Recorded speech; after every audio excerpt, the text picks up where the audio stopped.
The Quatul Islam Mosque, erected in the 12th century by Qutubuddin Aibak, the first Sultan of Delhi and founder of the slave dynasty, is one of the earliest surviving mosques in India and Delhi's first mosque. It stands in the Quatub minar enclosure in Delhi.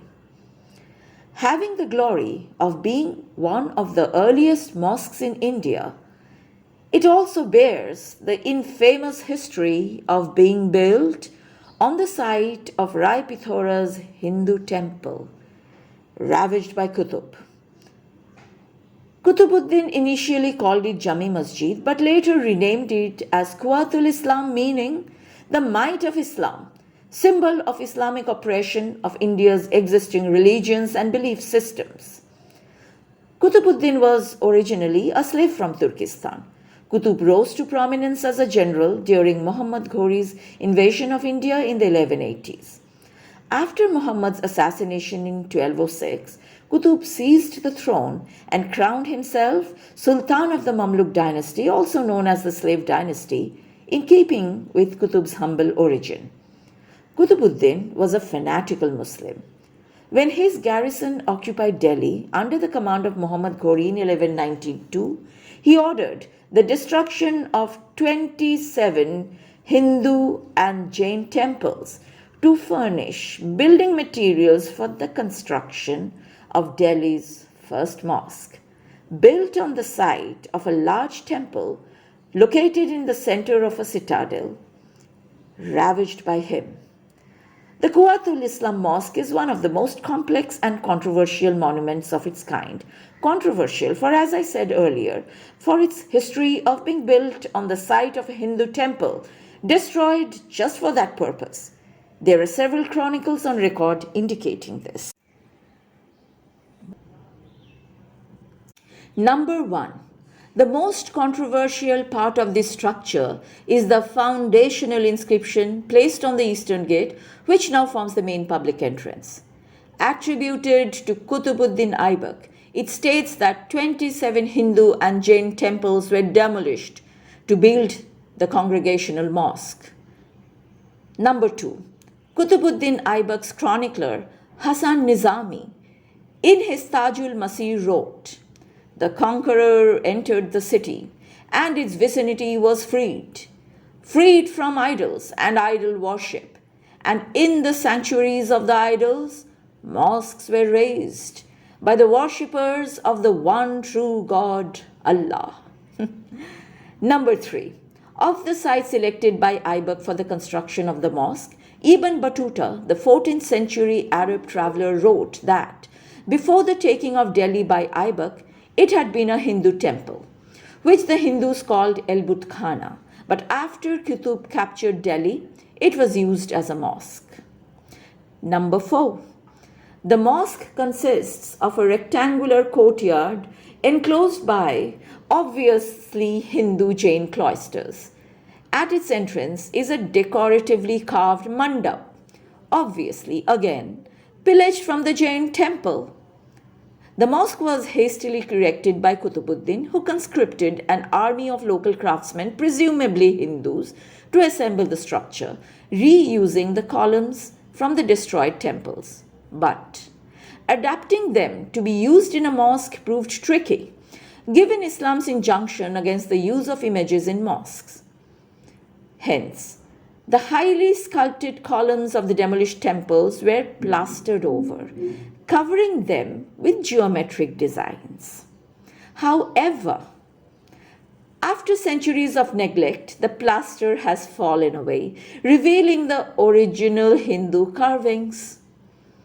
There are carved Hindu motifs such as tassel ropes, bells, lotus, cows, and, most importantly, idols of the Hindu gods, the greatest giveaways. All of these can be traced undoubtedly on the recycled masonry that can be found throughout the mosque.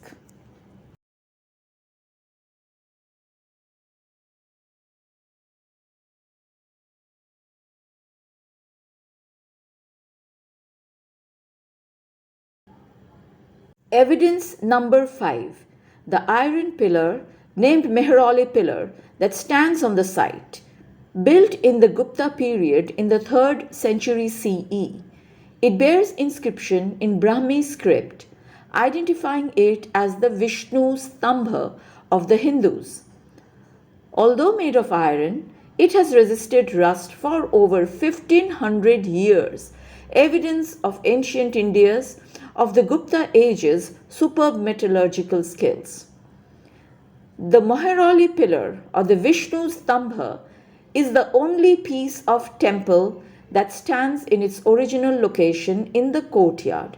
Qutubuddin built around it when he constructed the mosque. The Quatul Islam Mosque premises is best known for its Star of Victory, the Qutub Minar, celebrating the Muslim conquest of India. It is built of red sandstone, grey quartz, and white marble, adorned with beautiful, intricate geometrical patterns and Arabic inscriptions carved on it.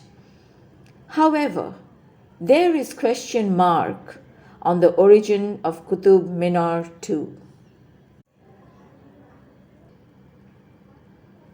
The mosque took 4 years for completion in 1196, with further additions made by later sultans in the 13th and 14th centuries.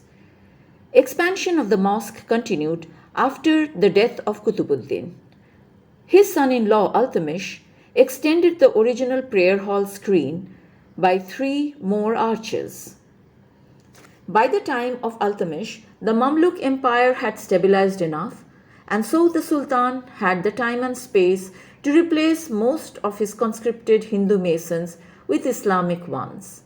This explains why the arches added under Iltutmish are stylistically more Islamic than the ones erected under Qutub's rule. For example, addition of diapered arabesque patterns and Quranic inscriptions. Just to the west of the expanded mosque, Iltutmish built his own tomb, the first to be erected for the Delhi Sultanate. Despite the presence of Muslim craftsmen, the tomb is mostly Hindu in design, if not in execution. That is because much of the superstructure and most of the walls are built of pillaged building materials from demolished Hindu temples. The decline of Quatul Islam Mosque began during the rule of Alauddin Khilji, 1296 to 1316. Alauddin Khilji at first seemed inclined to patronize the mosque. He built the Alai Darwaza, the formal entrance to the mosque, in red sandstone and white marble. He also added an enormous new courtyard wall, and he erected the base of a huge new minar. Eventually, Alauddin decided to abandon the Lalkot Delhi capital and moved to nearby Siri, whereupon Quatul Islam lost its preeminence. The mosque is infamously seen as a reminder of a violent and communal past. Today, the building stands as reminiscent of fanaticism, destruction, distress, and trauma. A visit around the mosque is like a tour of the fanatical Muslim conquest of Hindustan and destruction of Hindu kingdoms and Hindu temples. It stands as witness to desperate and brutal attempt of Islamic invaders of India to establish Islam by the sword, its attempt to obliterate, annihilate existing religions of India, just as it has been done to some other pre-Islamic religions in several other countries. In India, that attempt had failed. Jai Hind!